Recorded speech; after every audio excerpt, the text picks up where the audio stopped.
صاف صفائی کا خیال کرتی ہوں، اس کے بچوں کا خیال کرتی ہوں، اس خاوند کو چاہیے کہ مجھے اپریشیٹ کرے، میری تعریف کرے۔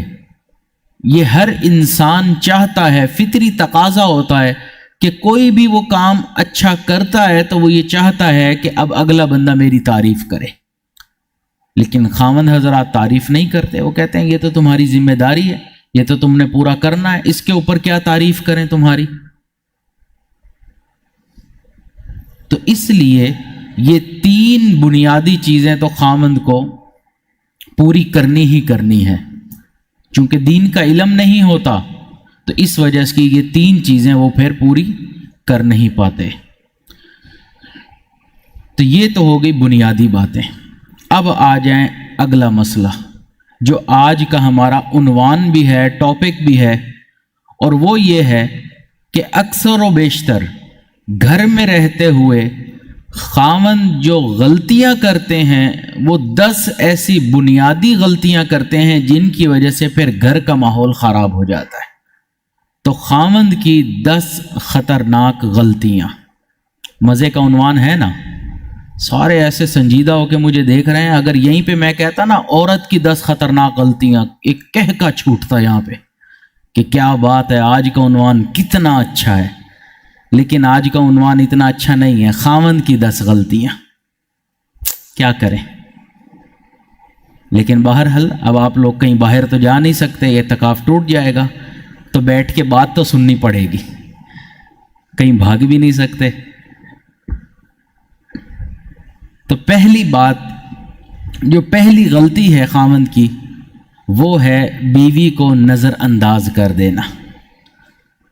یہ جو بیوی کو نظر انداز کر دیتے ہیں نا، کہ اگر رشتہ دار آئے ہیں، کسی محفل میں بیٹھے ہیں تو بیوی کوئی بات کرنا چاہتی ہے تو اس کو نظر انداز کر دیتے ہیں۔ رشتہ داروں کی بات سنیں گے، اپنے ماں باپ کی سن لیں گے، دوسروں کی سن لیں گے، لیکن بیوی کی بات صحیح توجہ سے نہیں سنیں گے، نظر انداز کریں گے، لوگوں میں یہ تاثر دینے کی کوشش کریں گے کہ میرا گھر کے اندر بڑا کنٹرول ہے، میں بڑا کنٹرولنگ مرد ہوں، میں نے اپنے گھر کے اندر اپنا ایک رعب رکھا ہوا ہے۔ تو یہ جو نظر انداز کرنا ہوتا ہے نا، یہ بہت بری غلطی ہوتی ہے، بہت خطرناک غلطی ہوتی ہے۔ تو بیوی کو نظر انداز نہیں کرنا۔ ایک مشہور لطیفہ ہے کہ خاوند کتاب، ایک ڈائری پڑھ رہا تھا، بیٹھ کے کتاب کا مطالعہ کر رہا تھا، تو بیوی چاہتی تھی کہ یہ مجھے توجہ دے، میرے سے بات چیت کرے۔ خاوند کتاب کے اندر مصروف تھا، تو وہ 2-4 دفعہ تو آگے پیچھے آئی، لیکن خاوند نے کوئی توجہ نہ کی۔ تو پھر اس نے ایک ٹھنڈی سانس بھر کے کہا، کاش میں بھی کوئی کتاب ہوتی تو آپ میرا مطالعہ۔ کتاب بند کی، سر اٹھایا، کہنے لگا کاش تم ایک ڈائری ہوتی جسے میں ہر سال بدلتا رہتا۔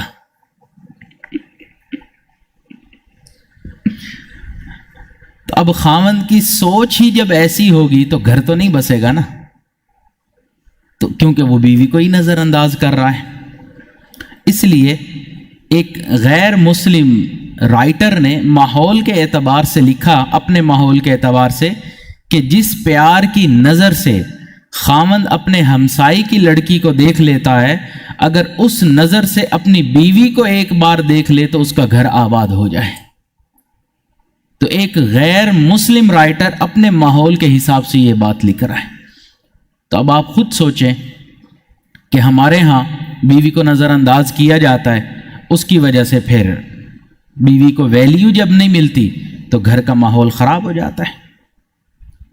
اور جو یہ لوگوں کو تاثر دینے کی کوشش کرتے ہیں کہ میرے گھر میں تو میری بیوی کی کوئی ویلیو ہی نہیں، تو وہ پرلے درجے کے بے وقوف انسان ہوتے ہیں کہ گھر میں بیوی کی ویلیو ہی نہیں۔ تو اس لیے ہمیں چاہیے کہ ہم بیوی کو نظر انداز نہ کریں۔ تو پہلی بات جو غلطی ہے بیوی کو نظر انداز کرنا۔ دوسری غلطی طلاق کی دھمکی دینا۔ بعض نوجوان اتنے عقل سے عاری ہوتے ہیں کہ بات بات پر طلاق کی دھمکی دے رہے ہوتے ہیں، میں تمہیں طلاق دے دوں گا، میں تمہیں چھوڑ دوں گا، میں تمہیں تمہارے ماں باپ کے گھر چھوڑ دوں گا، اگر تم نے یہ کیا تو پھر آئندہ کے بعد میرے ساتھ رہنے کی جو تمہاری تمنا ہے وہ ختم کر دو، مجھے تمہارے ساتھ اپنا فیوچر نظر نہیں آ رہا۔ یہ جو چھپے انداز میں، دبے انداز میں، کھلے الفاظ میں، واضح طور پر یہ جو بیوی کو طلاق کی دھمکی دینا ہے نا، یہ بیوی کے لیے ایٹم بم سے کم نہیں ہوتا۔ وہ یہ سمجھتی ہے کہ معلوم نہیں یہ عقل سے عاری انسان کب مجھے چھوڑ دے اور میرا فیوچر برباد ہو جائے۔ تو اس لیے پھر اس موقع پر بیوی اندر سے ٹوٹ پھوٹ کا شکار ہو جاتی ہے۔ وہ پھر اپنے بڑوں کو شامل کرتی ہے اور وہ کہتی ہے کہ اس سے اب یہ شرائط منواؤ کہ اگر مجھے طلاق ہوئی تو یہ تمام شرائط ماننی پڑیں گی۔ تو اس لیے خاوند حضرات کو خود دیکھنا چاہیے کہ چھوٹی چھوٹی بات کے اوپر طلاق کی دھمکی دے دیتے ہیں۔ کئی مرتبہ تو ایسا بھی ہوتا ہے جب خاوند بیوی کو طلاق کی دھمکی دینا شروع کر دیتا ہے تو اس کے دل میں یہ ڈر بیٹھتا ہے کہ اس کا تو کوئی پتہ نہیں کب چھوڑ دے، تو وہ کہیں نہ کہیں پھر کسی غیر محرم مرد کے ساتھ اپنا تعلق رکھنا شروع کر دیتی ہے۔ وجہ کیا ہوتی ہے؟ وجہ یہ ہوتی ہے کہ یہ بندہ نہ جانے مجھے کب چھوڑ دے، جب یہ چھوڑے گا مجھے کوئی نہ کوئی چھت تو چاہیے نا، کہیں نہ کہیں تو میں نے جانا ہے، ماں باپ کے گھر جا نہیں سکتی، تو وہ غیر محرم مرد سے اتنا تعلق ضرور رکھنا شروع کر دیتی ہے کہ اگر یہ مجھے چھوڑ دے گا تو وہ مجھے ایکسپٹ کر لے گا اور میں اس کے گھر میں چلی جاؤں گی۔ تو یہ طلاق کی دھمکی خاتون کے لیے ایک بہت بڑا مسئلہ ہوتی ہے، اور یہ اپنے زعم کے اندر سمجھتا ہے کہ نہ جانے میں نے بیوی کو دبا کے رکھا ہے، میرے ہاتھ میں ایسا ہتھیار آ گیا ہے جس کو جب چاہوں استعمال کروں گا اور پھر اس کی زندگی اجاڑ کے رکھ دوں گا۔ تو اس لیے یہ طلاق کی دھمکی دینا خاوند کی دوسری بڑی غلطی ہوتی ہے، جو عورت کے ذہن میں انقلاب برپا کر دیتی ہے، عورت کے ذہن کے اندر منافقت کو پیدا کر دیتی ہے، اس کا ذہن ڈیوائیڈ ہو جاتا ہے۔ تیسری غلطی جو خاوند حضرات اکثر و بیشتر کر جاتے ہیں، یہ بڑی مزے کی دھمکی ہے، سب کو پتہ ہوگا کہ یہ دھمکی واقعی گھروں میں دی جاتی ہے، اور وہ ہے دوسری شادی کی دھمکی۔ میں دوسری شادی کر لوں گا۔ جب خاوند یہ دھمکی دیتا ہے نا تو بیوی کو اچھا نہیں لگتا، گو کہ شریعت نے اجازت دی ہے لیکن بیوی کو دھمکی دینے کی اجازت تو نہیں دی نا۔ شریعت نے شادی کی اجازت دی ہے یا دھمکی کی اجازت دی ہے؟ بیوی کو اپنے انڈر رکھنے کے لیے، کنٹرول میں رکھنے کے لیے یہ دھمکی دی جاتی ہے۔ تو یہ جو دوسری شادی کی دھمکی ہے نا، یہ نہیں دینی چاہیے، یہ غلط ہے۔ ہاں اگر کسی کو ضرورت ہے، شریعت نے اجازت دی ہے 2 شادیاں کرے، لیکن پھر عدل بھی کرے۔ مسئلہ یہ ہوتا ہے 2 شادیاں تو خاوند کو بڑی اچھی طرح یاد ہوتی ہیں کہ مجھے 2 کی اجازت ہے، 3 کی، 4 کی اجازت ہے، مثنا و ثلاث و رباع، 2 2 3 3 4 4، بڑے مزے مزے کی یہ آیت یاد ہے۔ لیکن یہ بھی تو ہے نا کہ اگر تم اعتدال نہ کر سکو پھر کیا ہے؟ فواحدہ، یہ یاد نہیں رہتی۔ تو انصاف کرنا یہ کوئی آسان کام نہیں ہے۔ اللہ تعالیٰ قرآن مجید میں ارشاد فرماتے ہیں وَلَن تَسْتَطِيعُوا أَن تَعْدِلُوا بَيْنَ النِّسَاءِ، اگر عورتوں کے درمیان مکمل برابری رکھنا تو یہ تمہارے بس میں نہیں، پھر کیا وَلَوْ حَرَصْتُمْ، چاہے تم پھر اگر یہ برابری نہیں کر سکتے، چاہے تم ایسا چاہتے بھی ہو۔ ہم چاہتے ہیں کہ ہم 2 عورتیں رکھیں، 3 رکھیں، مرد انسان کی خواہش ہوتی ہے، لیکن وہ انصاف نہیں کر سکتے۔ جب انصاف ہی نہیں کر سکتے تو پھر انسان ایک ہی رکھے، اسی کے اوپر اکتفا کرے، اسی کے ساتھ گزارا کرے۔ نبی علیہ الصلوۃ والسلام کی جامع ترمذی کی حدیث مبارکہ ہے اذا كانت عند الرجل امرأتان فلم يعدل بينهما جاء يوم القيامة وشقه ساقط، جس بندے کی 2 بیویاں ہوں اور وہ ان کے درمیان انصاف نہ کرتا ہو، قیامت کے دن ایک فالج زدہ انسان کی طرح وہ اللہ کے حضور کھڑا کیا جائے گا۔ تو بیوی کو یہ دھمکی نہ دیں کہ میں دوسری شادی کر لوں گا۔ تو بیوی کو یہ خوف لگا رہتا ہے کہ میرے خاوند کا کوئی عطا پتہ نہیں۔ ایک خاوند رات کے وقت دیر سے گھر میں آیا نا، تو بیوی نے پوچھا آپ کہاں تھے، اتنی دیر سے کیوں آئے؟ تو اس نے کہا کہ آپ فکر نہ کرو، میں کوئی حرام کام نہیں کروں گا۔ تو بیوی نے کہا حرام کا ڈر نہیں ہے، مجھے حلال کا ڈر ہے، تم کوئی حلال کام ہی کر کے نہ آ جاؤ۔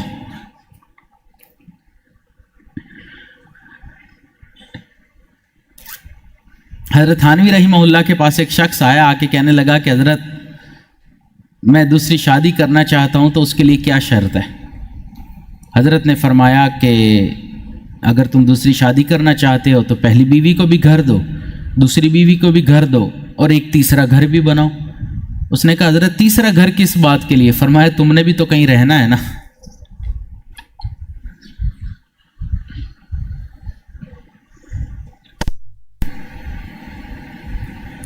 تو انصاف انسان کرنا بہت مشکل کام ہے۔ حضرت تھانوی رحمہ اللہ نے اپنے وہاں پر ایک ترازو رکھا ہوا تھا، حضرت کی 2 شادیاں تھیں، ترازو رکھا ہوا تھا،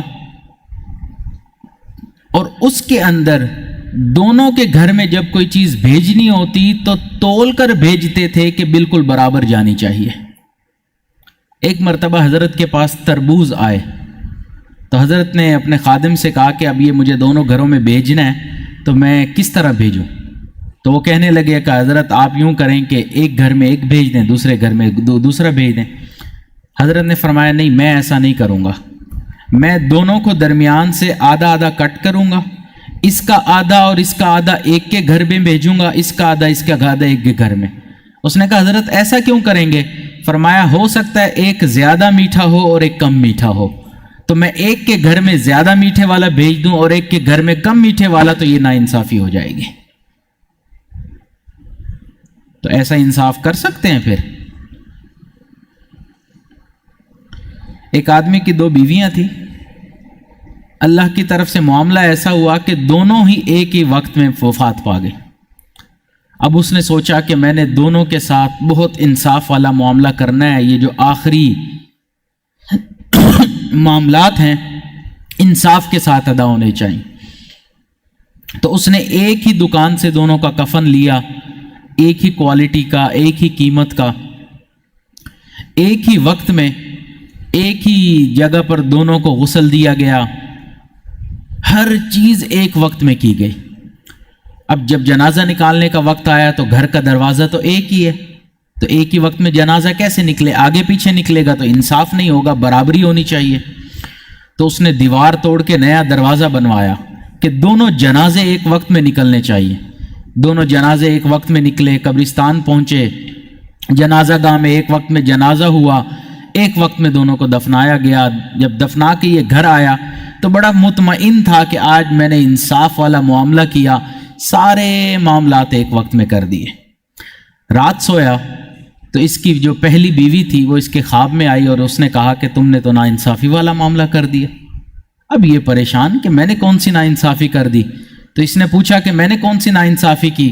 تو وہ کہنے لگی کہ تم نے مجھے پرانے دروازے سے نکالا اور دوسری بیوی کو نئے دروازے سے نکالا، یہ ناانصافی تھی۔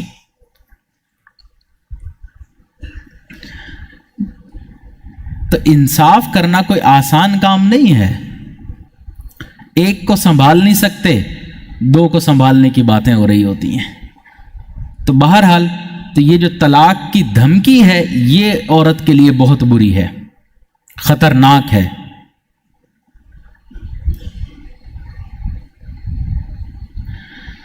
چوتھی غلطی جو خاوند حضرات کرتے ہیں عام طور پر، وہ ہے لوگوں کے سامنے روک ٹوک کرنا، اس کو بے عزت کر دینا، اس کی عزت نہ کرنا، رشتہ داروں کے سامنے اس کا مذاق اڑا دینا، ایسی کوئی بات کر دینا جس سے مجمع میں آئے ہوئے لوگ ہنس پڑیں۔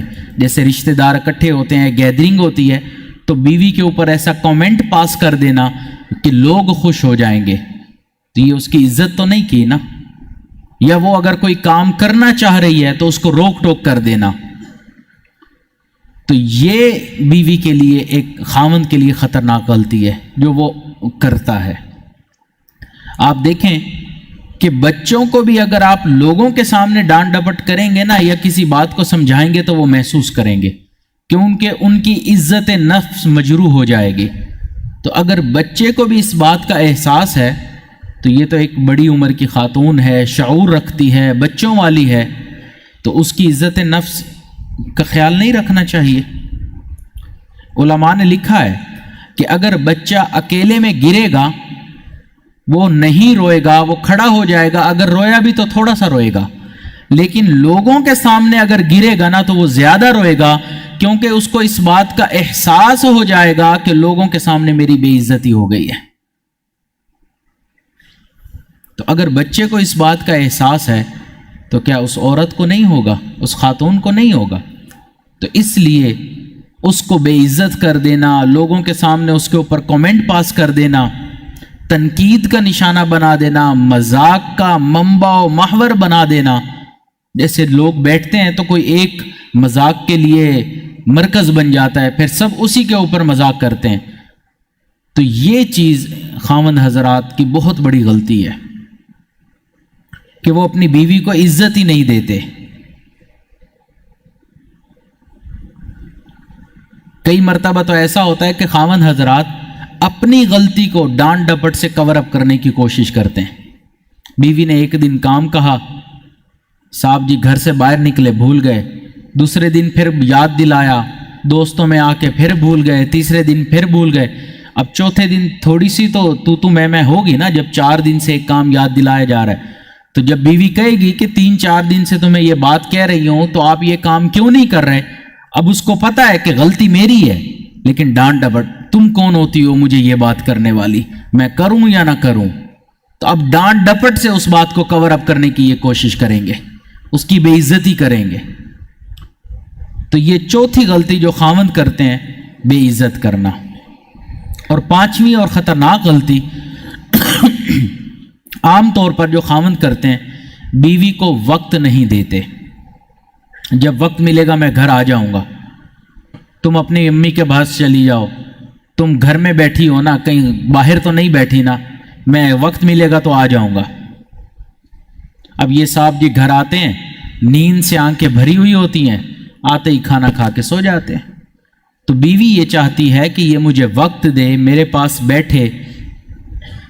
لیکن نوجوانوں کی عادت کیا ہوتی ہے کہ وہ اپنے دوستوں کی محفل میں تو زینت بن جاتے ہیں، لیکن جب گھر میں آتے ہیں بیوی کو وقت نہیں دیتے.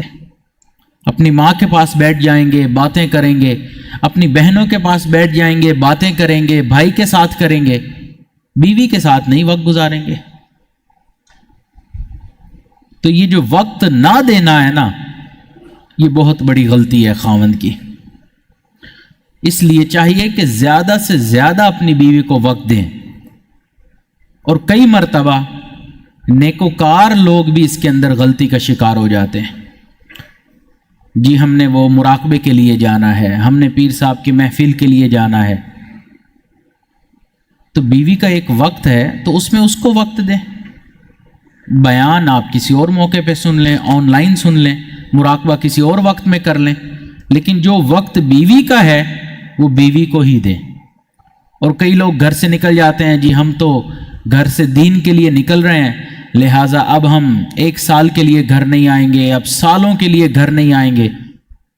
بیوی جوان العمر ہوتی ہے، وہ گھر میں انتظار کر رہی ہوتی ہے، یہ صاحب جی گھر سے نکلے ہوئے ہوتے ہیں. پھر آپ کو کیا لگتا ہے گھر میں پھر شیطان کو بہکانے کا موقع نہیں ملے گا؟ جب بیوی کو پتا ہے 1 سال کے لیے خاوند نے گھر آنا ہی نہیں ہے، تو بہکانے کا موقع ملے گا یا نہیں ملے گا؟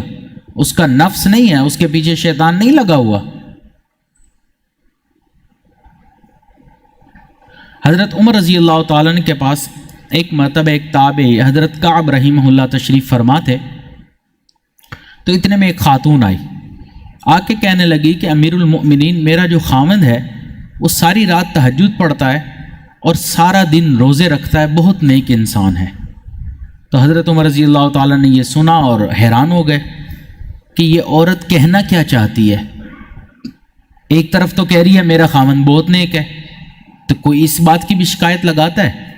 تو پھر اس نے دوبارہ یہی بات دہرائی کہ امیر المؤمنین میرا خاوند بہت نیک ہے، ساری رات تہجد پڑھتا ہے، سارا دن روزے رکھتا ہے. تو حضرت عمر بہت حیران رہے. تو حضرت کعب رضی رحمۃ اللہ علیہ جو تشریف فرما تھے تو کہنے لگے کہ حضرت یہ عورت ایک مسئلہ بیان کر رہی ہے لیکن سمجھدار ہے تو اچھے انداز میں بیان کر رہی ہے. ان کا کیا مسئلہ بیان کر رہی ہے؟ اگر آپ کو سمجھ آیا ہے تو آپ بیان کرو. انہوں نے کہا کہ حضرت یہ مسئلہ یہ بیان کر رہی ہے کہ خاوند نیک ہے، ساری رات جب تہجد پڑھتا ہے، سارا دن جب روزہ رکھتا ہے تو مجھے وقت نہیں دیتا. تو یہ بیان کرنے آئی ہے کہ میرے خاوند سے کہیں مجھے بھی وقت دیا کرے. تو حضرت عمر نے فرمایا کہ جب آپ نے اس کے مسئلے کو سمجھ لیا تو اب اس مسئلے کی جو جواب ہے وہ بھی آپ دے دیں.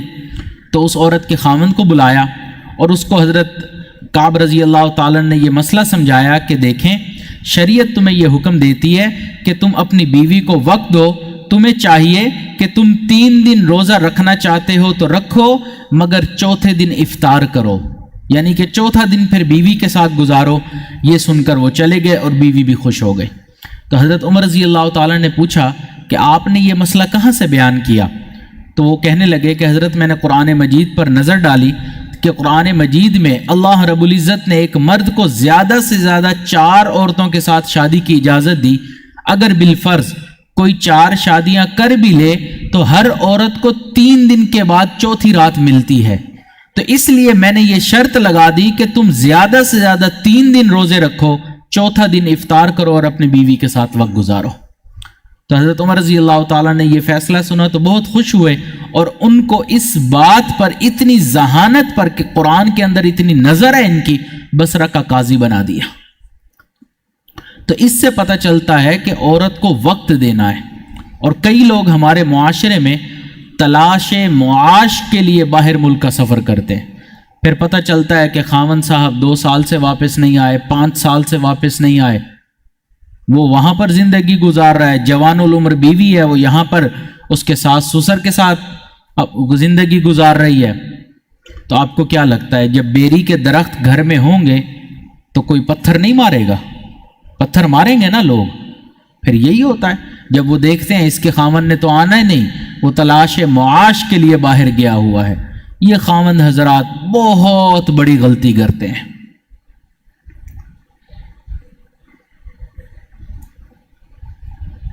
جس رب نے تمہیں اس ملک میں رزق دینا ہے اسی رب نے اس ملک میں بھی رزق دینا ہے. لیکن مسئلہ یہ ہے کہ اپنے ملک میں رہتے ہوئے ہم کام صحیح طرح کرتے نہیں ہیں، محنت سے کرتے نہیں ہیں، اس کی وجہ سے پھر ہمارے لیے مشکلات آ جاتی ہیں. تو اگر باہر ملک بھی جانا پڑتا ہے تو بھی ہمیں واپس آنا ہے. کتنے عرصے کے بعد؟ دیکھیے ایک مرتبہ حضرت عمر رضی اللہ تعالیٰ رات کے وقت میں چکر لگا رہے تھے تو انہوں نے ایک گھر سے ایک اشعار سنے کہ ایک عورت اپنے خاوند کی محبت میں اشعار بیان کر رہی تھی. تو حضرت عمر سمجھ گئے کہ اس کا خاوند گھر میں نہیں ہے، تو وہ گھر تشریف لائے. تو انہوں نے اپنی بیٹی ام المؤمنین حضرت حفصہ رضی اللہ تعالیٰ عنہ سے پوچھا کہ ایک عورت خاوند کے بغیر کتنا عرصہ کتنا وقت گزار سکتی ہے؟ تو انہوں نے فرمایا کہ جتنی عدت اللہ رب العزت نے قرآن مجید میں متعین کر دی ہے نا، 4 مہینے 10 دن، اتنا وقت ایک عورت خاوند کے بغیر گزار سکتی ہے. تو حضرت عمر رضی اللہ تعالیٰ نے یہ قانون بنا دیا کہ جو لوگ مجاہدین جہاد کے لیے گئے ہوئے ہیں وہ 4 مہینے کے بعد اپنے گھر میں آ کر کچھ وقت ضرور گزاریں. اب وہ دین کی سربلندی کے لیے گھر سے نکلے ہوئے تھے نا. اور یہ کون کہہ رہا ہے کہ 4 مہینے سے زیادہ وقت عورت نہیں گزار سکتی؟ ہماری ماں ام المؤمنین حضرت حفصہ رضی اللہ تعالیٰ. تو حضرت عمر رضی اللہ تعالیٰ نے پھر یہ قانون بنا دیا کہ جو بھی دین کی سربلندی کے لیے گھر سے نکلے ہوئے ہیں، جہاد کے لیے نکلے ہوئے ہیں، وہ 4 مہینے کے بعد گھر میں ضرور چکر لگائیں. اور یہاں پر تو سالوں خاوند کا پتہ نہیں چلتا، گھر ہی نہیں آتا، بیوی کو وقت ہی نہیں دے رہا ہوتا. تو اس لیے یہ بیوی کا حق ہے کہ اس کو وقت دیا جائے، اس کے ساتھ بیٹھا جائے.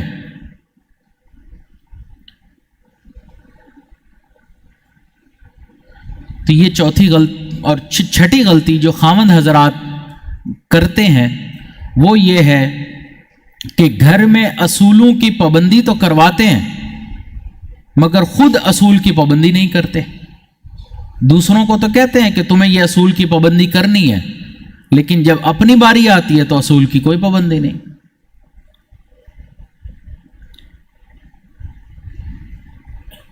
خود کے لیے، دوسروں کے لیے تو یہ ہے کہ بازار میں چلو تو نظر نیچے رکھ کے جانا ہے، تم نے کسی غیر محرم مرد کو بھی نہیں دیکھنا، شریعت بھی یہی حکم دیتی ہے. لیکن جب اپنی باری آتی ہے تو غیر محرم سے ہنس ہنس کے باتیں بھی ہو رہی ہوتی ہیں.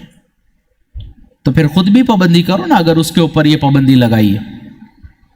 حضرت والد صاحب فرماتے ہیں کہ مجھے کیلیفورنیا میں ایک خاتون ملی جو نیک تھی، دیندار تھی، تو اس کا خاوند اس کو مکمل حجاب میں رکھتا تھا مگر اپنے لیے کھلی آزادی تھی. بیچارہ ایسا تھا جو کسی کی نہیں مانتا تھا. بعض لوگ ہوتے ہیں نا جو کسی کی نہیں مانتے، وہ بھی کچھ اسی قسم کا تھا کہ تمہارے لیے تو حجاب کا حکم ہے، تم نے تو سر سے لے کر پاؤں تک حجاب میں رہنا ہے، میرے لیے حجاب کا حکم نہیں ہے. اب مزے کی بات یہ کہ ایک دن اس نے اپنی بیوی کو کہا چھٹی کا دن ہے، ہم دونوں بیچ پر چلتے ہیں. تو بیوی کو اس نے پورا حجاب کروایا، دستانے پہنائے، جرابیں پہنائی، کالا چشمہ بھی لگوا دیا کہ آنکھیں بھی کوئی نہ دیکھے. اور حضرت خود شارٹس کے اندر گھوم رہے ہیں، بیوی مکمل حجاب میں اور خود بس چھوٹی سی شارٹس پہنی ہوئی ہے جس میں پوری پنڈلیاں بھی نظر آ رہی ہیں، گھٹنے بھی نظر آ رہے ہیں، اوپر کا جسم بھی نظر آ رہا ہے کہ میرے لیے کوئی مسئلہ نہیں ہے. خود وہاں پہ غیر محرم عورتیں جو کم لباس میں گھوم رہی تھیں ان کے ساتھ بات چیت بھی کر رہے ہیں اور ظلم برائے ظلم ان کے اوپر کومنٹ بھی باز کر رہے ہیں اپنی بیوی کو. تم نے دیکھا وہ عورت کیسی ہے، اس نے کیسے کپڑے پہنے ہوئے ہیں، وہ کس انداز میں گھوم رہی ہے. خود کومنٹس پاس کر رہے ہیں، تبصرے پاس کر رہے ہیں غیر محرم کے اوپر. اپنے لیے کوئی پابندی نہیں اور بیوی کے لیے ساری پابندیاں ہو گئیں. تو بہرحال یہ بات سمجھانے کے لیے ہوتی ہے کہ اگر بیوی کے لیے پابندیاں ہیں تو اپنے لیے بھی تو پابندیاں ہیں نا. پھر خود بھی اصولوں کی پابندی کرو. خود اصول کی پابندی نہیں کرتے. تو یہ چھٹی غلطی.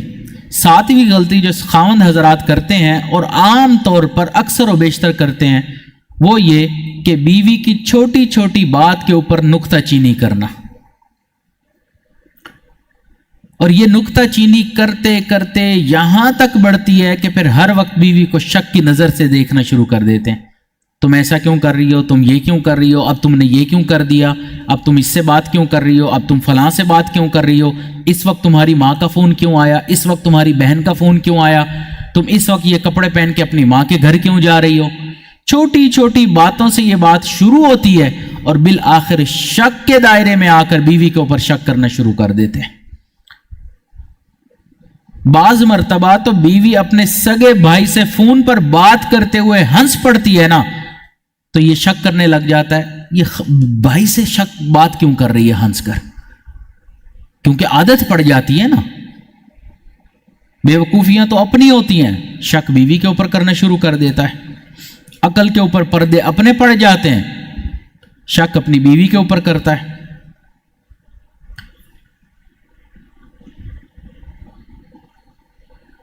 اور کئی مرتبہ تو ایسا ہوتا ہے کہ بیوی جو ہے وہ اچھے اچھے کھانے بنا کر خاوند کے سامنے رکھتی ہے، طرح طرح کے مختلف انواع کے کھانے دسترخوان پر پڑے ہوتے ہیں، اس میں نمک زیادہ ہے، اس میں مرچ زیادہ ہو گئی، آج یہ جلی ہوئی ہے.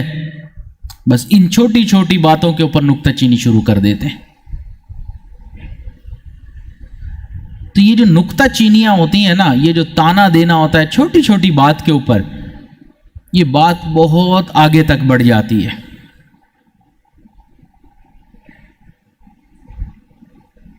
بھئی ہر روز تو کھانا غلط نہیں بناتی نا، اچھا بھی تو بناتی ہے نا. کسی ایک دن غلط بن گیا تو اس دن نکتہ چینی کر دی، جس دن اچھا بنا اتنے دن اچھا بنا، تعریف کے لیے ایک لفظ منہ سے نہیں نکلے گا، لیکن نکتہ چینی کے لیے تانے کے لیے خاوند صاحب ہر وقت تیار بیٹھے.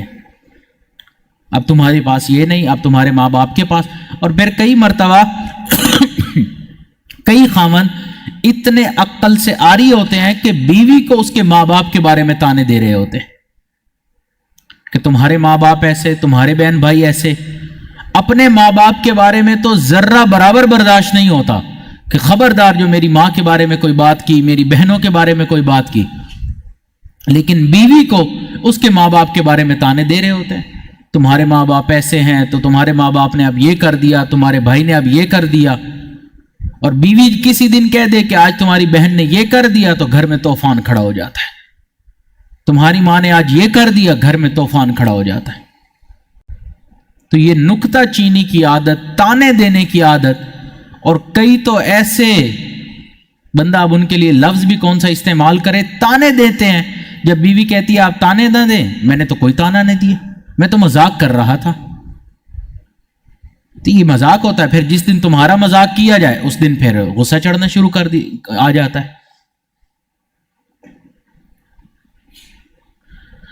8ویں غلطی وہ یہ ہے کہ شوہر دوسروں کی وجہ سے اپنی بیوی سے جھگڑتا ہے. یہ بہت بڑی غلطی ہے. حضرت والد صاحب فرماتے ہیں کہ میرا تجربہ ہے کہ میاں بیوی آپس میں کبھی بھی ایک دوسرے کی وجہ سے نہیں جھگڑتے، جب بھی جھگڑتے ہیں کسی تیسرے کی وجہ سے جھگڑتے ہیں.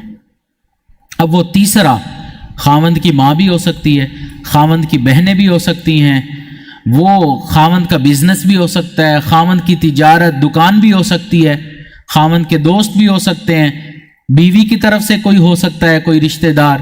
تو کوئی نہ کوئی تیسرا ایسا ہوتا ہے جو ان تین دونوں کے درمیان میں آتا ہے، پھر میاں بیوی کے درمیان جھگڑے ہو جاتے ہیں.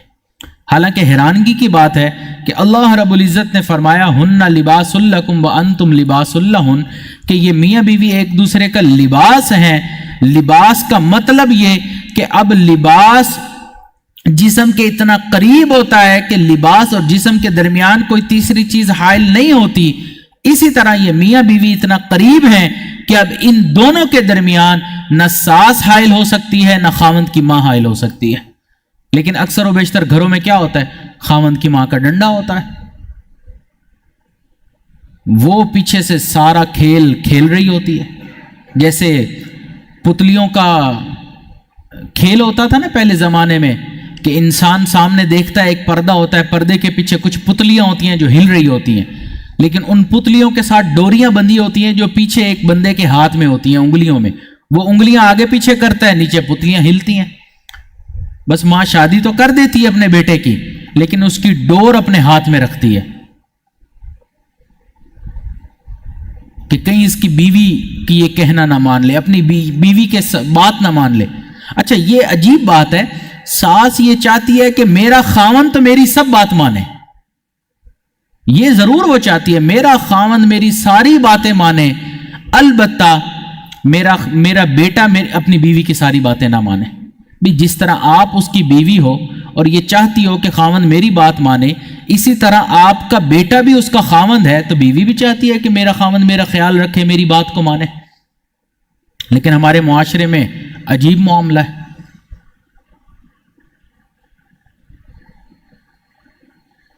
میرا داماد بہت اچھا ہے، میری بیٹی کی ساری باتیں مانتا ہے. میرا بیٹا تو بیوی کے نیچے لگ گیا ہے، اس کی ساری باتیں مانتا ہے. فرق دیکھ رہے ہیں نا؟ داماد بہت اچھا ہے، میری بیٹی کی ساری باتیں مانتا ہے، لیکن میرا بیٹا بڑا برا ہے، بیوی کے نیچے لگ کے اس کی ساری باتیں مانتا ہے. یہ ہوتا ہے ماؤں کا سٹینڈرڈ کئی مرتبہ. تو میاں بیوی کئی مرتبہ تیسرے کی وجہ سے جھگڑتے ہیں، اکثر و بیشتر تیسرے کی وجہ سے جھگڑتے ہیں.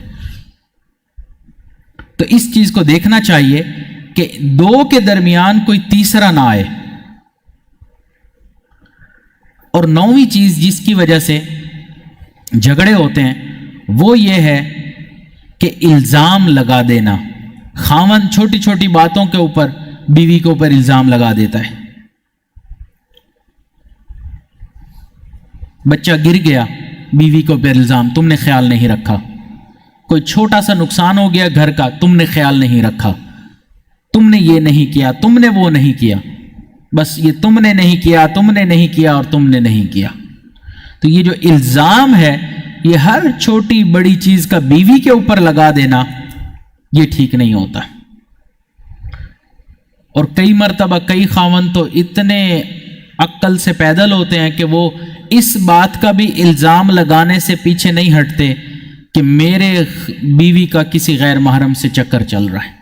وہ یہ بھی الزام لگا دیتے ہیں. کوئی ٹھوس ثبوت نہیں ہوتا، کوئی گواہ نہیں ہوتا، کوئی دلیل نہیں ہوتی، بس چونکہ اپنے دماغ میں فطور ہوتا ہے لہٰذا بیوی کے اوپر وہ اس کا الزام لگا دیتے ہیں۔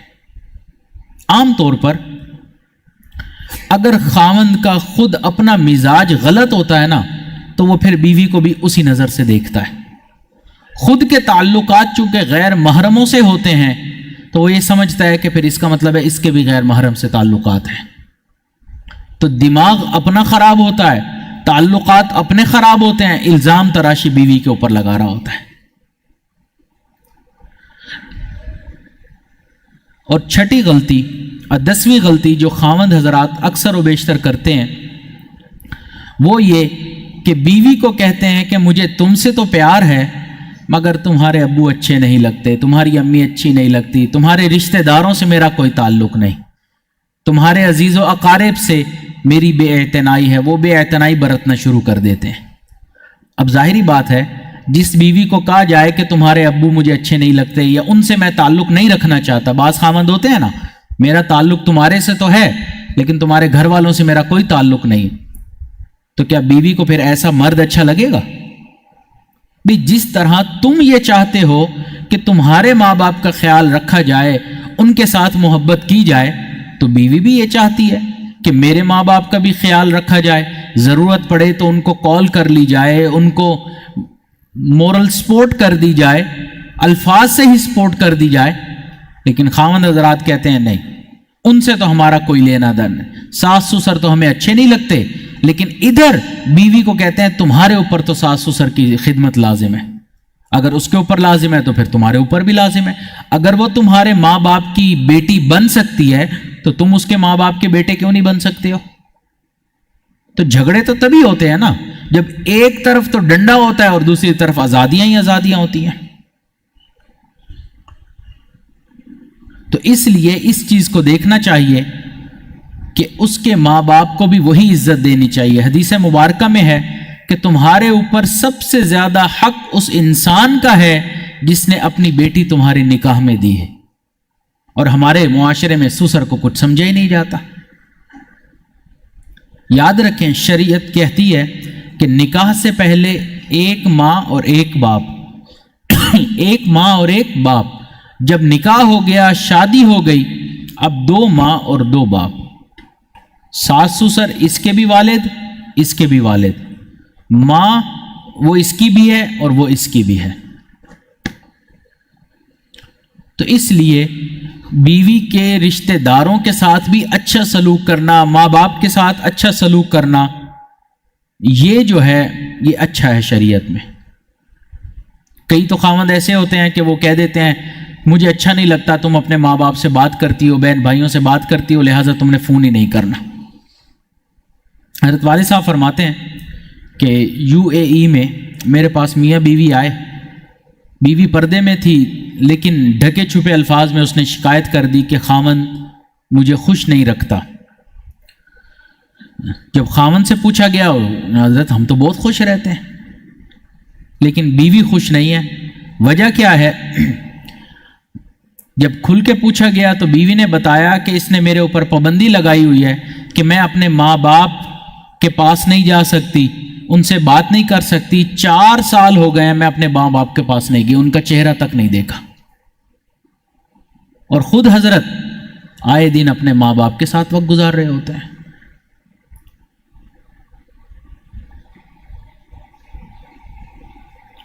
کئی مرتبہ تو ملک میں رہتے ہوئے، ایک ہی جگہ میں رہتے ہوئے اپنے ماں باپ کے گھر نہیں جانا، تمہارے اوپر پابندی ہے۔ اور کئی لوگ ہوتے ہیں جن کی شادیاں باہر ملکوں میں ہو جاتی ہیں، شروع میں تو بڑے بڑے وعدے وعید کرتے ہیں یہ باہر والے کہ ہم بیوی کا ایسا خیال رکھیں گے، یہ ہر 6 مہینے ہر سال کے بعد اپنے ماں باپ کے پاس آئے گی، وقت گزارے گی، لیکن جب شادی ہو جاتی ہے تو اب جی فائنینشیل کرائسس ہیں تو اب آپ 2 سال نہ جائیں، اب 3 سال نہ جائیں، اب 4 سال نہ جائیں، پھر اب آپ جائیں ہی نہ اپنے ماں باپ کے پاس۔ اپنے شوق سارے پورے ہو رہے ہیں، اپنے سفر سارے ہو رہے ہیں، اپنے ماں باپ کی، بہنوں کی، بھائیوں کی باتیں ساری پوری ہو رہی ہیں، لیکن سارا نزلہ گرتا ہے تو کس کے اوپر؟ اس عورت کے اوپر جو ماں باپ کو چھوڑ کر ایک غیر ملک میں آ کے تمہارے ساتھ بس گئی ہے۔ نزلہ سارا اس کے اوپر گرتا ہے، فائنینشل سارے کرائسس اس کے لیے ہوتے ہیں، ساری تنگیاں اس کے لیے ہوتی ہیں، ساری پریشانیاں اس کے لیے۔ یہ کیا بات ہوئی بھائی؟ جس طرح تمہارا دل چاہتا ہے کہ اپنی ماں کے ساتھ بیٹھو، وقت گزارو، اس کا بھی دل چاہتا ہے کہ میں اگر زیادہ نہیں تو سال میں ایک مرتبہ باہر ملک سے آ کے اپنے ماں باپ کے ساتھ مہینہ ڈیڑھ مہینہ گزار لوں۔ لیکن شادی کے وقت تو خوب وعدے کریں گے، ہم یہ بھی پورا کریں گے، ہم وہ بھی پورا کریں گے، اور شادی کے بعد نہ یہ پورا کریں گے نہ وہ پورا کریں گے۔ یہاں اب ایک بات یاد آ گئی، پتہ نہیں ریلیٹڈ ہے یا نہیں ہے، لیکن بہرحال جیسے امتحان سے پہلے بچہ کتاب لے کر بیٹھتا ہے نا اور مضمون کھولتا ہے، یہ بھی ہو گیا، یہ بھی ہو گیا، یہ بھی ہو گیا، یہ بھی یاد کر لیا، یہ بھی یاد کر لیا، ایسے ہی ہوتا ہے نا۔ جب مضمون دیکھتا ہے میں نے یہ بھی یاد کر لیا، میں نے یہ بھی یاد کر لیا، تو لطیفہ ہے کہ امتحان سے پہلے بچہ جب کتاب بیٹھتا ہے تو اس ٹائم وہ کہتا ہے یہ بھی ہو گیا، یہ بھی ہو گیا، یہ بھی ہو گیا۔ جب امتحان کا دن ہوتا ہے، سوالیہ پرچہ سامنے آتا ہے تو سوال پڑھ کے کہتا ہے یہ کیا ہو گیا، یہ کیا ہو گیا، اور یہ کیا ہو گیا۔ تو شادی سے پہلے تو ہم یہ بھی کریں گے، یہ بھی کریں گے، اور یہ بھی کریں گے، اور شادی کے بعد اب ہم یہ نہیں کر سکتے، اب ہم وہ نہیں کر سکتے۔ تو پھر جب شادی کرنی تھی تو اس ٹائم تو رشتہ لینا تھا نا، اس ٹائم تو حضرت قدموں میں بھی گرنے کو تیار تھے، لیکن اب چونکہ شادی ہو گئی، رشتہ ہو گیا، اب حضرت کھڑے کہ اب ہم کیوں کسی کی مانیں۔ تو یہ 10 خطرناک غلطیاں ہیں جو خاوند حضرات کرتے ہیں اکثر و بیشتر، جس کی وجہ سے پھر گھر کے اندر لڑائیاں اور فساد ہوتی ہیں۔ گھر چے جائے کہ جنت کا نمونہ بنے، وہ کسی اور چیز کا نمونہ بن جاتی ہے۔ تو اس لیے یہ 10 حضرات، یہ 10 غلطیاں جو ہیں وہ ہم نوٹ کریں اور کوشش کریں آئندہ یہ 10 غلطیاں نہ ہوں۔ کل کا عنوان پھر انشاءاللہ اسی کو ہی آگے لے کر چلیں گے، خاوند حضرات کو ہی جہاں تک لے کے جا سکے۔ آپ حضرات بھی کہیں گے کہ اچھا قابو آ گئے۔ بہرحال اللہ آپ حضرات کو خوش رکھے، گھر میں جو بیویاں ہیں اللہ ان کو بھی خوش رکھے، اور پھر انشاءاللہ کل اگلی گفتگو ہوگی۔ اللہ تعالیٰ جتنے بھی گھر آباد ہیں ان کو جنت کا نمونہ بنائے۔ وآخر دعوانا ان الحمد للہ رب العالمین۔